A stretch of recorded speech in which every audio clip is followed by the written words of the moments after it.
الرحمن الرحيم مالك يوم الدين إياك نعبد وإياك نستعين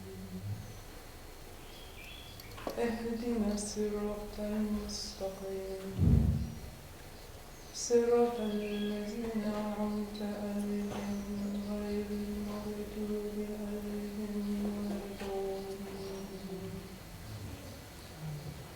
سبحان ربك رب العزة عما يصفون وسلام على المرسلين والحمد لله رب العالمين. Assalamu alaikum, Mohammad, welcome. We have very little time today, so I'm just going to dive in. And I asked Shaykh Muslim just before we started about the instructions that we have for standing in Salat.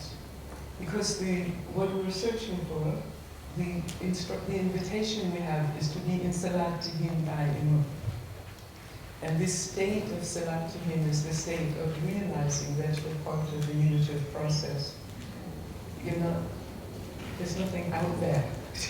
It's all oneness, interrelated and interdependent. And we are manifestations of the essence. And so the question is, why do we hurt? Why do we have pain? Why do we wake up? And I looked for instruction about that, and I found some commentary from Shaykh about in the book, a commentary about Fi Sabil Ilah. And he explained that Sabil is the way of nature. That's how he translated it. And the word Tao, that's usually used to describe the metaphysics or the philosophy that permeates the traditions in the East, means the way. So it's the way that the oneness manifestation of the essence. It manifests as the complementary interaction of opposites, and that's what we experience. And our job, I was a hidden treasure and I love to be known, is to be aware, to perceive, both inwardly and outwardly. So we have Ayn al-Basir. Yesterday we went inside and explored the inside. Today I was hoping that we would look a little bit at our posture, because it is a feedback loop. The universe is a feedback loop. It's attraction, repulsion, hot and cold, in and out, expansion, contraction. They're all feeding each other and interacting all the time. And having balance in that interaction is what we're looking for. So, the posture that you have will actually affect the way that you perceive, as the way that you perceive will affect the posture. And the posture we have, this stuff that we have, is the result of our habits of perception since we were in the womb. We've built a perceptive mechanism that says, this is me, and this is the world, and this is how it is. And it's in flux all the time and constantly open for change, because the heart is the mechanism that integrates this. And when it's healthy, it's always moving and clearing itself and opening again to the new possibility in each moment, in each breath. So the pains, the thing, my sore shoulder, my knee, completely open to being re-experienced and experienced differently. It's important to understand that. Okay? So, if you would explain to us how, in a few words, you put it in a few words, and you demonstrated the position for Salat. Yeah, I mean, in the Quran, really, it says, وَقُومُوا لِلَّهِ قَانِتِينَ. That's really all about, it says about the standing posture in the prayer. This word qanitin, which is translated in many ways, it could be humbly, or with respect, or I maybe prefer even to say with dignity. So you should stand in a dignified way.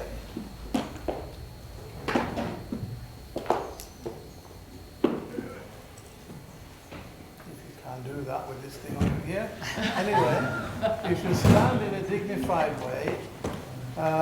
So the Quran hasn't really prescribed it any more than that, but obviously we have the example of the Prophet and how he was told that he would stand in the prayer, and how that then in turn has been interpreted in the different instruction manuals of the practice of Islam, the kitabs of fiqh, according to the different traditions of practice.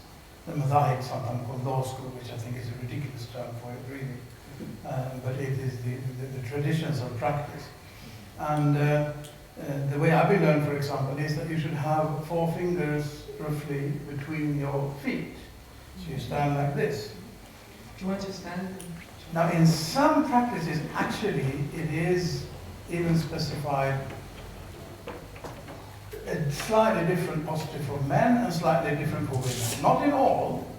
So you have a choice there. If you want to have a set sort of a different statutes for men and women or positions, you can. The scope is there, and if you don't feel comfortable with that, in many of the traditions, there is no difference between the postures in the prayer between men and women. So you can basically take your pick. It's as you feel comfortable yourself. But for men, they usually specify them, and this is the narrowest sort of thing. That's 4 fingers.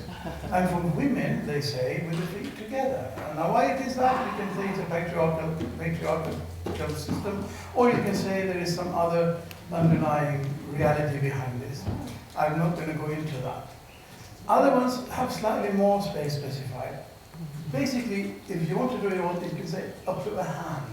So a hand can be this, shibr, a handspan, but it can also be this, it's also a hand. So a hand is a measure, then you can interpret that as with your feet, with the toes towards Qibla, towards Mecca, so straight feet, not like that, but with your feet sort of straight, or at least fairly straight. Again, you will find different practices with anything from 45 degrees basically up to straight. So again, it wants to be dignified, it wants to be respectful, and it wants to be stable. You know, you don't want to sort of almost fall over. So maybe the wider you are, the wider your stance will be automatically as well. So in a culture where most people are like thread bare, sort of thin, then maybe they will be more used to standing with their feet closer. You know, hence the different traditions have taken root in different places or become more generally practiced. And everything should be straight. So basically your chest should not stick out from your knees. So you should try to be like sort of, well, I've got an issue with my arm there, but otherwise you should have the whole thing should be sort of as straight as possible. You know? Straight without being stiff. So natural. The same thing with the fingers. The fingers should be just natural. In some postures, the fingers should be together. In some postures, the fingers should be apart. But in the standing posture, for example, they should be just gentle. And then, of course, you put the hands. Now, they're different. There are traditions where you just keep them like this. There are traditions where you keep them holding your left wrist with your right hand. And there are different versions of how you hold that and combinations of different things. I have learned holding it with your thumb and your little finger and leaving the other 3 fingers going down like this. Again, then they might specify a different posture for the ladies with sort of your hands over your chest or in some even over your heart. So there's a lot of scope there, but basically, again, the key word is dignified with respect, which befits the situation, and still and calm. Sort of thing. So, but when you're standing with your hands, the fingers should be at rest. The same thing when you put your hands in the posture to start the prayer, the fingers should be not spread out, not like this, but just at rest, like natural position. In the sujood, however, the fingers should be tightly together. And in the ruku, they should be apart. So there are different sort of postures for that, but I'm not going to go into that. We're talking about the standing posture. So basically, straight without being stiff, and relaxed without being baggy, you know, like haystack, sort of relaxed. May I comment how a Qigong master would react to this instruction? Absolutely. Will you keep it, please, the posture? Just as you stand, keep it. So remember a little bit what we did it sitting, because you're going to do it standing now. So in the different traditions, because there are different intentions, remember remember we said that the result is connected to the intention. So if the intention is to be solidly grounded, especially if you're doing martial arts, so you won't be tipped over, then you will stand with the feet apart, like this, or proper apart, but about a shoulder width apart is the usual, exactly what Shaykh Muslim design. I had a little bit of problem. I always go back and forth between my instruction from the Prophet and what the Qigong master said. And my Qigong master said you should stand with the feet together. And he insisted that's the way, it's the secret of the path. And so I was, oh, it's there. And the explanation for that is that it's the most powerful position to be in when you want to take your place between heaven and earth and really plug into that fountain and bring it up and store it in your body. So it's a very nurturing position to be in. So one is more, I'm here, aggressive, and then the other is, please, I can't really, yes? So that's really wonderful. And exactly what he said, the hands and the shoulder, the hands should hang down naturally. And he got very upset with us because he said most people in the West bring their hands like this. So you want to just roll this one, roll the other one, do one at a time, and let it actually fall to your side. And that might mean that you end up with your chest stuck out like that, like a soldier. And he always says, take this triangle and just bring it in when you breathe in, and then breathe out, and leave it that way. And continue to breathe. Now what that does is it actually means the only thing you can do is breathe with your diaphragm. But it's very different from saying, now I'm going to breathe with my diaphragm. So you go there and you say, okay, diaphragm, move. You say, so the chest should not be stuck out. I'm so amazed that these are details I didn't know, but it's exactly the same instruction. So the chest should be down a little bit. Am I doing something? Okay. And then the hand position. There cannot be a deficiency of energy for our system because we are in the womb, the Shaykh says, and we are in the sea of Qi. So when I was looking for how to understand the human position, where are we? Suddenly someone sent me a picture of a jellyfish. Please Google jellyfish swimming. I wanted to somehow project it, but I thought, no, I want to stay inside, I don't want to look at it. But Google jellyfish swimming, and you see this of many different strands, different kinds of strands, moving out from a center and back into a center. And that's how it feeds, that's how it propels, that's how, and we carry all of those memories in our being. So it can be very useful to think of yourself. And the heart is the navel, the area around the navel, is the place where we store energy. Remember we said that? It's also the physiological center of the body. If you think of us like a starfish, okay? So if you think of your breathing, moving you out and into that center.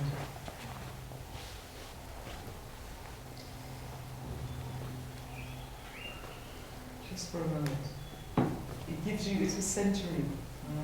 But what's specific and unique about human beings, what's so wonderful, is that we have upright postures. So this posture is the posture of Adam. And so in this posture there must be alignment. So there's alignment of the chakras, the different energy vortexes that exchange information between the metaphorical inside and outside of your particular energy system. So there are chakras that line up along this midline, and energy moves up and down along this midline, and in and out along this midline. And aligning them, if you just do it, if you sit, I tend to slump, I do this. Maybe I think I'm being humble or something. But he said to be noble, right? So if you're going to be noble, you allow the golden thread hanging from the source that goes right through the top of your head and right through your spine all the way down to your coccyx, into the earth. And you let your spine hang on that. And when you do that, it opens up your spine and your chin tucks down. And I don't know, maybe you feel it, but as soon as you do that, you feel like, oh, okay. And then you let your feet go into the earth, be supported by the earth from which we've come. We are earth walking. Adam was made from this clay. So you support it and sustain it. And then you open the shoulders so that the arms hang naturally. And let the weight settle into the ground and be suspended. The secret of putting your tongue in the top of your mouth is so that you can say all along. So I was able, when teaching people Chinese medicine, to get them to say a lot, perhaps for the first time in their lives. It's wonderful. And please do it often. The other thing that happens is you might feel like, well, this is hard, I feel like I'm collapsing here. That's because we sit a lot and we don't have strength in our core muscles. So I was taught a wonderful trick for the core muscles. And it's just to say, like Assalamu alaikum or Bismillah. So if you try that, just make the sound. Then you feel how it tightens the core muscle, so it supports the core.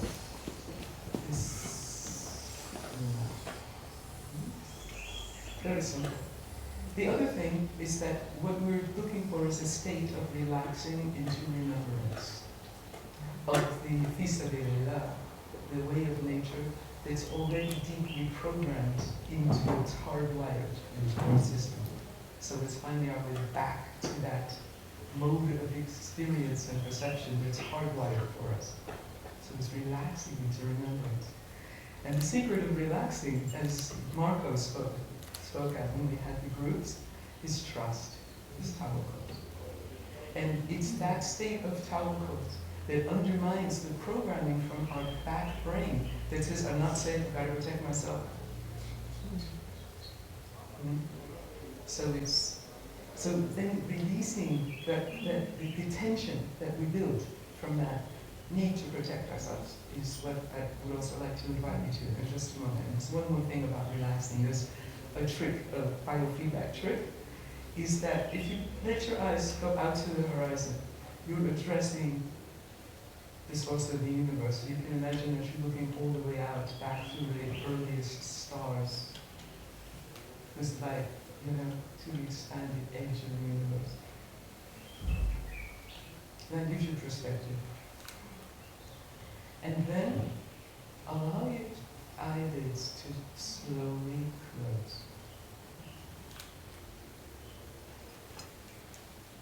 Then allow your eyelids to open slowly.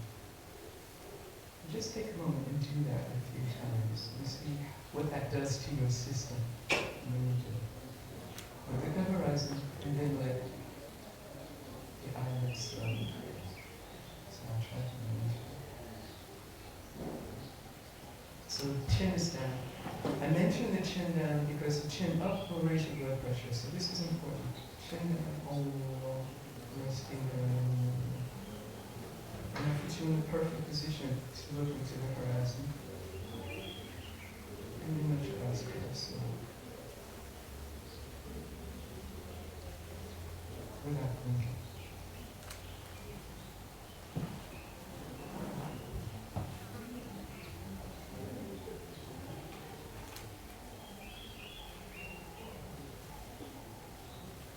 Do you feel a little shift that happens when you do that? So, and then if you don't close your eyes completely, if you feel a little unbalanced with your eyes closed completely, then you let them rest in the socket and you let your eyes go down to where your head would fall when you go into sasha. That's the instruction from the Qigong master. It's the instruction from our fathers. So we're tasting this kind of ancient Qigong and the new Qigong meeting with each other. This feeling of circle. So I was saying that we're in a sea of Qi. So like a jellyfish, we can constantly take it in. So if you're feeling a bit depressed, you wake up in the morning going, oh my God, another day in the office. And you can use your breath, because that's how we connect to the deep programming. Right? Use your breath and just expand. And like you're just scooping up, I'm just scooping up. Like my kids used to say, well, I'm imagining that I'm in a swimming pool full of chocolate ice cream. And I just scoop it up until I've got a big handful of it right here, and then I just let it come right down into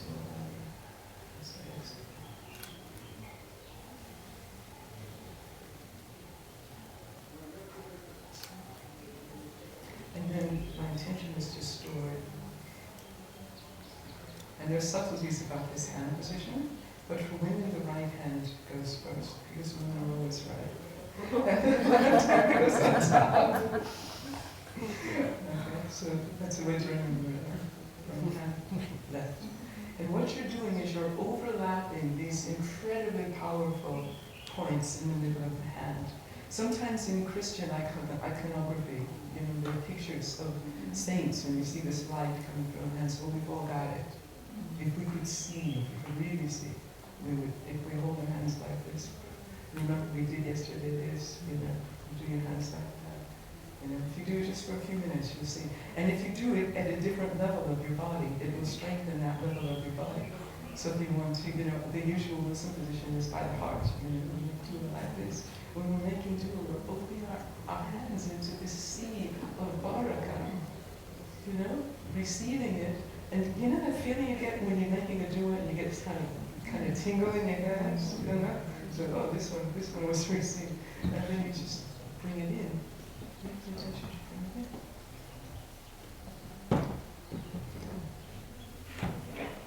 And if you're feeling weak, you know, the adrenal collapse. See, do you hear this adrenal collapse?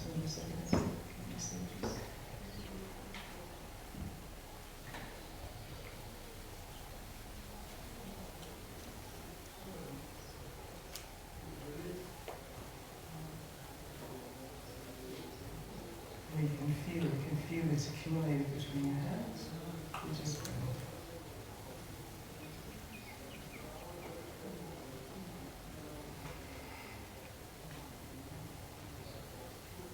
And sometimes it really feels like you're tucked in. Oh, yeah, that was good.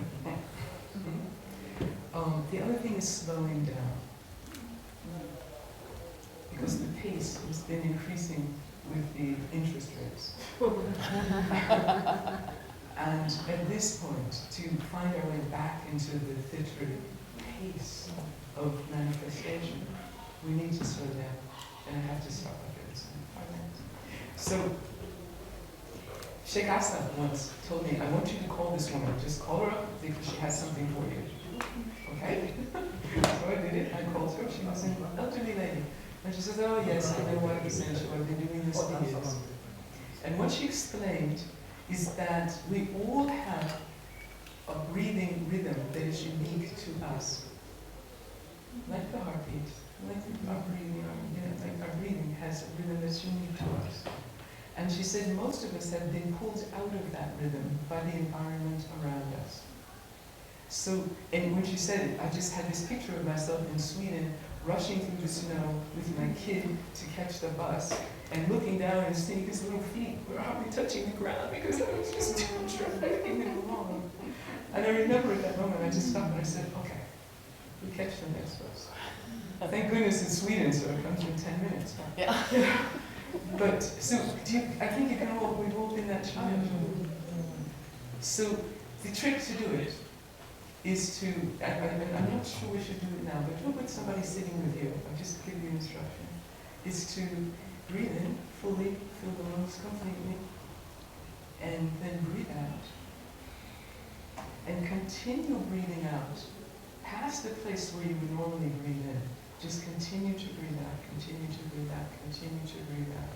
And at some point, the fitri control will click in and go, now you gotta breathe in. And that will reestablish, it will reset. Makes you feel like you have to kind of constantly reset. It will reset your rhythm. So this is a wonderful trick. If you feel it really rushed, not good enough, take a moment to exhale, exhale, exhale, exhale, exhale, until the body goes, okay, now you breathe. And you find your way back to your real self, your real pace. Speaking of paces, there are different levels. There's the heartbeat, which we've had before. And there's the craniosacral rhythm, which is the expansion and contraction of the spine. And because of this, we sit in the way we sit across, we sit in opposites, we often lock that down. Almost everybody who's come to me to say, can I just speak to you a moment? I've actually had trouble with the end of the sentence is sciatica. So I mean, basically, life is a pain in the butt for most people. You know? So I just want to make you aware of that. That's why I told you the thing about the jellyfish, because breathing into the base of your spine and allowing the pelvis to open and allowing yourself to rediscover that part of that opening and closing that's part of the rhythm of nature can help to open up the energy that gets blocked. And blocked energy is the core of disease. Okay, so we're just going to do, we've got 3 minutes, so we're going to do a real quick cleanse. So how do we clear up the bad habits, right? One thing you could do when you wake up in the morning is just gather some chi. And you can do slowly. When you put your hands buzz it, right?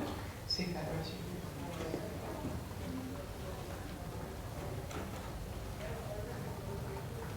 When you place your hands this way, I could talk half an hour about what you're doing, but it's powerful, okay? And it sends a message to the brain that you're okay.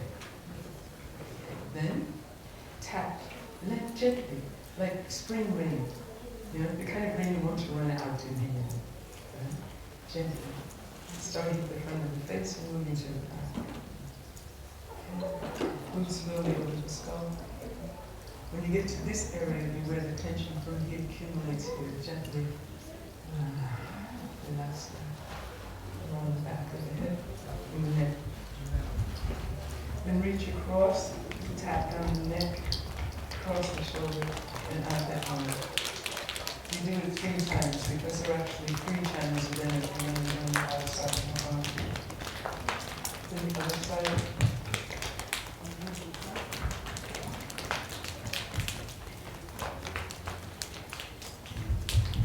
So you release this tension across here, right?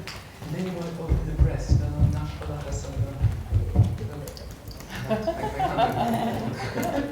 And all of the angst and sorrow, the delicate emotions that get locked up in here, they get opened up and freed up, and then you send them out your arms, always out into the earth.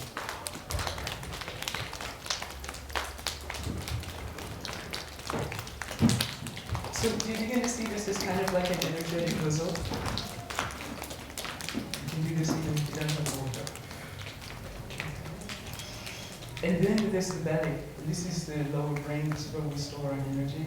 And it's the factory district that often gets neglected in the city. So you want to give some energy to this factory district. The energy moves up and across and down this large intestine. The large intestine is the place where we hold our grief and grievances. And it really is, drop your story and let go and wait. So this is a way to drop your story. Encourage the large intestine to release by moving around. And at the same time, the intention is to strengthen this energy. And then we're going to gather energy again. And we're going to take that energy with the hands cupped back to the adrenal glands and the kidneys. And back to the kidneys. This position in the prayer tonifies the kidneys. That's what it's for. In the prayer when you do this, it's kidneys getting energy. Okay. Another way to tonify the kidneys if you're looking at burnout is to gather energy, or you choose, turn the hands over back, and then just rub the base of the spine with the lumbar region, like that's the waist area. Do that 50 times. In Sweden, in the wintertime, you should do that every day. It tonifies the yang energy in the body, tonifies the adrenal glands. I'm really sorry for those 5 cups of coffee yesterday. I really felt like I needed them. Okay. And then, for the sciatica, there's this wonderful, strong psoas muscle that goes from this area, and it sort of decides how the body is. So you want to really release any sciatica. Just get rid of everything everybody else can. And then you'll write down the backs of the legs to the earth. And then the sides of your legs. Down the front of your legs. Down the inside of the front of your legs. And then just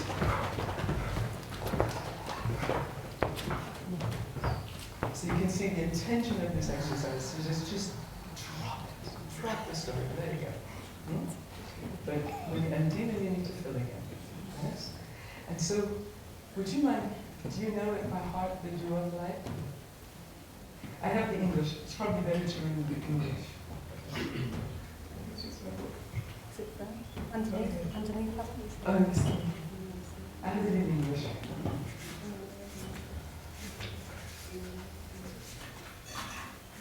The Prophet did this on the way to the mosque every morning.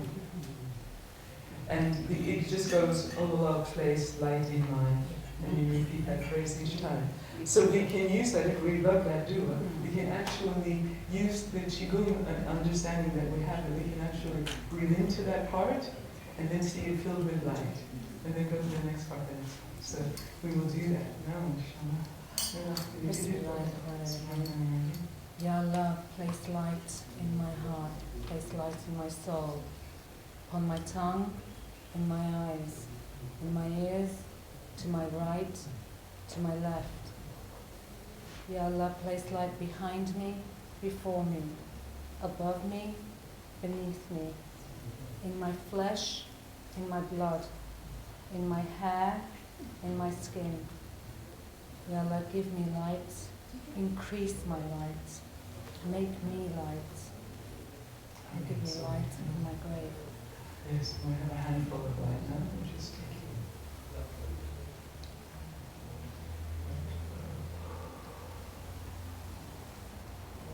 store it.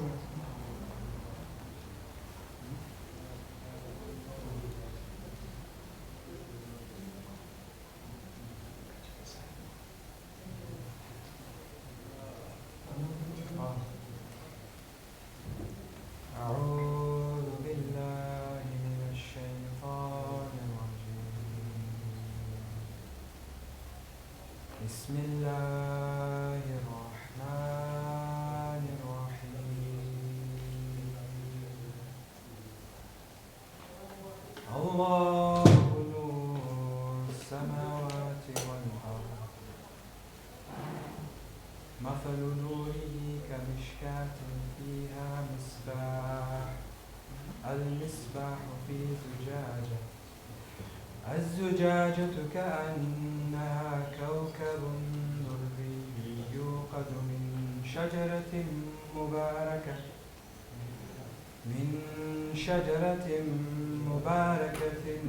زيتونة لا شرقية ولا غربية يكاد زيتها يضيء ولو لم تمسسه نار نور على نور يهدي الله لنوره من يشاء ويضرب الله الأمثال للناس والله بكل شيء عليم.